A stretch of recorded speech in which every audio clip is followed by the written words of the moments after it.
Negotiating a job offer is, one of the most exciting and nerve-wracking moments in your professional life. Absolutely. And it usually is right up until the point they slide that benefits packet across the table. Mm.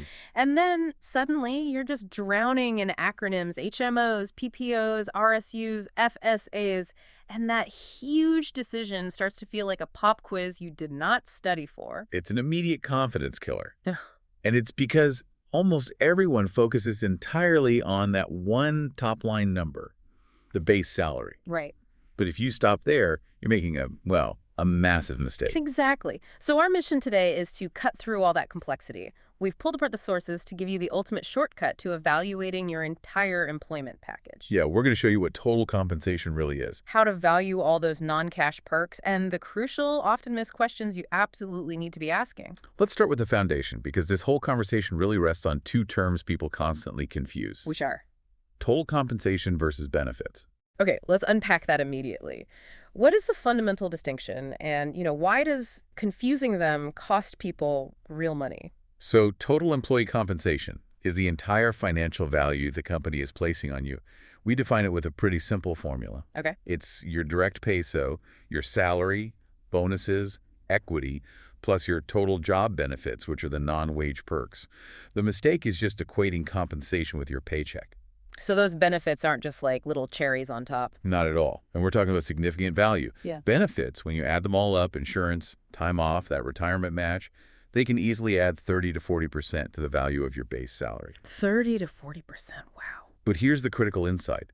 That value is calculated based on the employer's actual annual cost for that perk. It's not what you would pay for it on your own. So just to be clear, if my company pays $10,000 a year for my healthcare, even if I only see, say, $2,000 deducted from my paycheck, that full 10 grand counts toward my total comp. Precisely.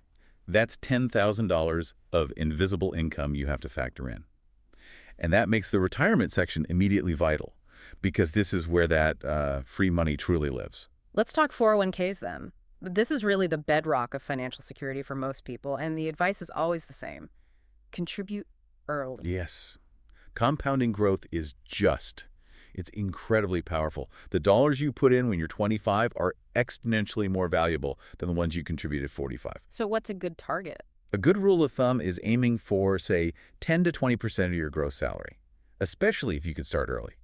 But the absolute non-negotiable step, this is the free money alert, is making sure you hit that employer match. If you leave this deep dive with just one actionable item, it should be this. Know your company's match. The source material shows the average is around 4.6%. The median is 4.0%. And if you don't meet that, If you contribute less than what's required to get that full match, you are, and I mean this quite literally, leaving guaranteed returns on the table. that just feels like financial malpractice on yourself. We should probably mention the 2025 limits too, just to give people the goalposts. Good idea. So the 401k employee contribution limit for 2025 is $23,500. And for older workers. If you're 50 or older, you get an additional $7,500 catch-up contribution, so $31,000 total. The limits are high, but like you said, priority one is capturing that match. Always. Okay, but here's where it gets interesting, especially for someone just starting out. The investment strategy inside that 401k. It's tempting to just pick the safest fund. It is, but you really need to think about your risk tolerance relative to your age. If you're young, you have decades to ride out market volatility. So you can be more aggressive. Exactly. You should lean heavily into riskier, stock-based funds because, historically, they offer the highest returns. As you get closer to retirement, then you pivot To what? to safer, less volatile options like bond funds or money market funds. Target date funds or life cycle funds are great for people who don't want to think about it. Because they adjust for you. Yep, they automatically adjust that risk level for you as you get older. Before we leave retirement, there's one advanced question every new employee must ask HR. What is the vesting schedule for the employer's contributions? This is so crucial. The vesting schedule dictates when the company's matched money officially becomes yours. I've seen so many people leave a job like 3 months before their vesting is complete and lose thousands. Wait, you mentioned cliff vesting in your notes. Can you define that? Sure. Cliff vesting means you get 0% of the company's money until you hit a specific date, let's say 3 years of service. And then? Then you're 100% vested. But if you leave one day before that date, you lose the entire match. Ouch. What's the alternative? A graded schedule.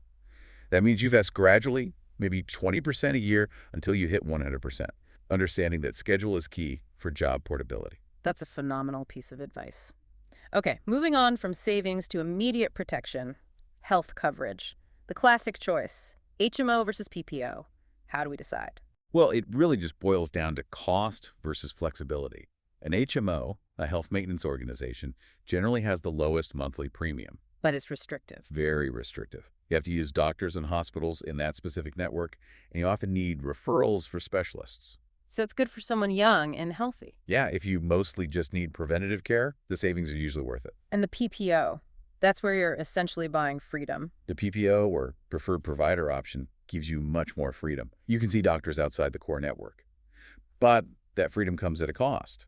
Which is? Higher premiums and higher out-of-pocket expenses, co-pays, deductibles, especially for out-of-network services. So if you have a chronic condition or just really value choice, the PPO is probably the way to go. Usually, yes.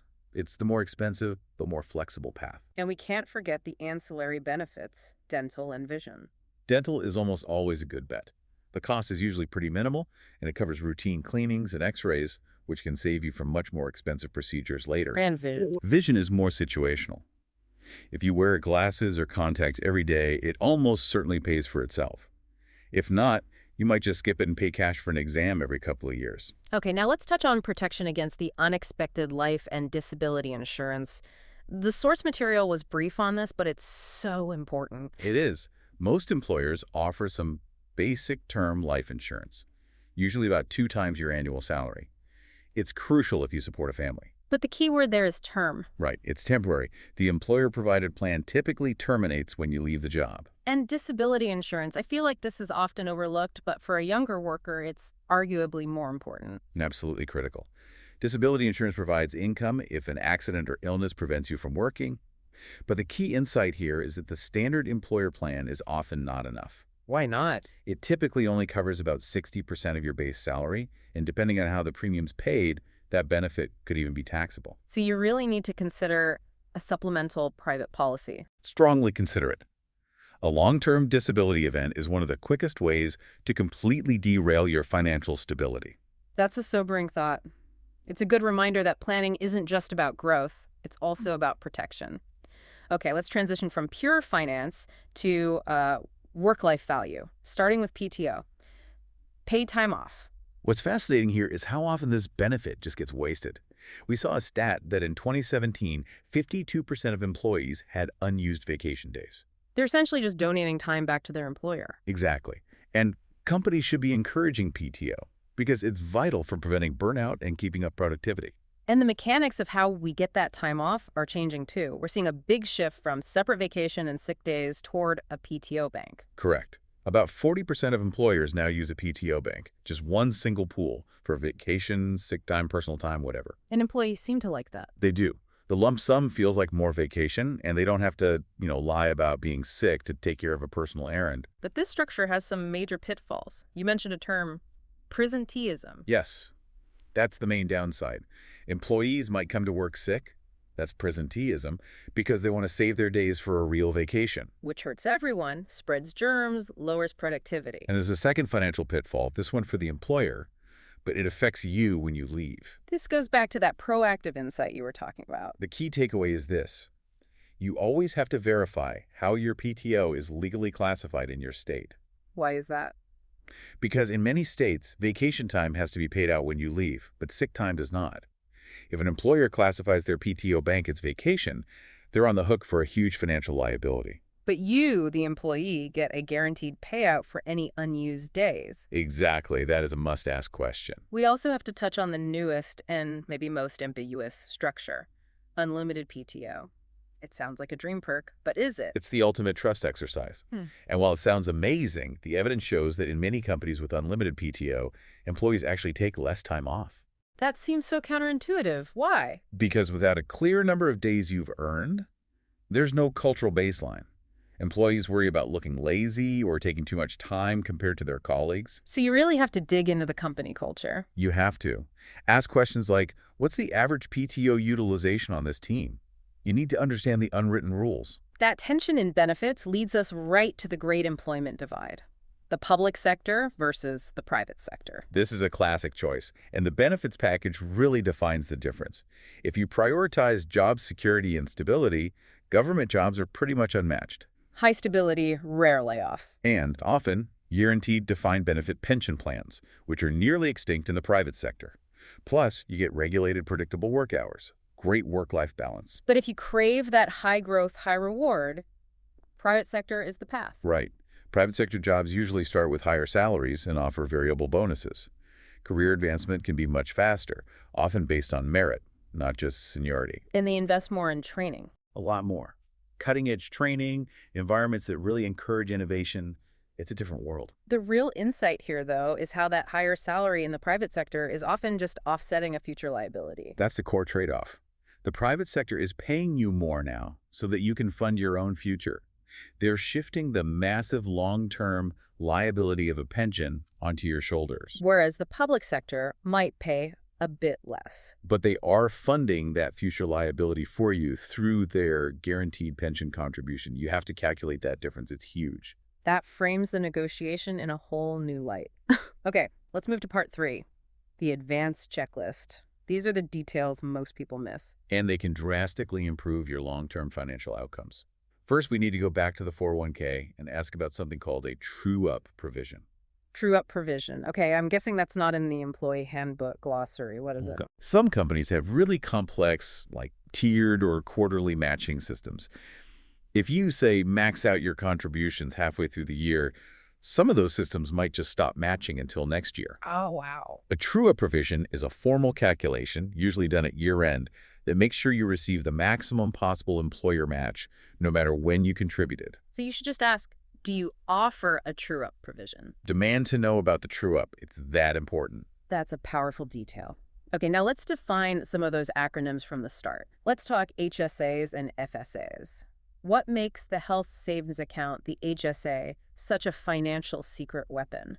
The HSA is exceptional. It offers a triple tax advantage, but you have to be in a high-deductible health plan to get one. Triple tax advantage. 1, your contributions are pre-tax. 2, the money grows tax-free.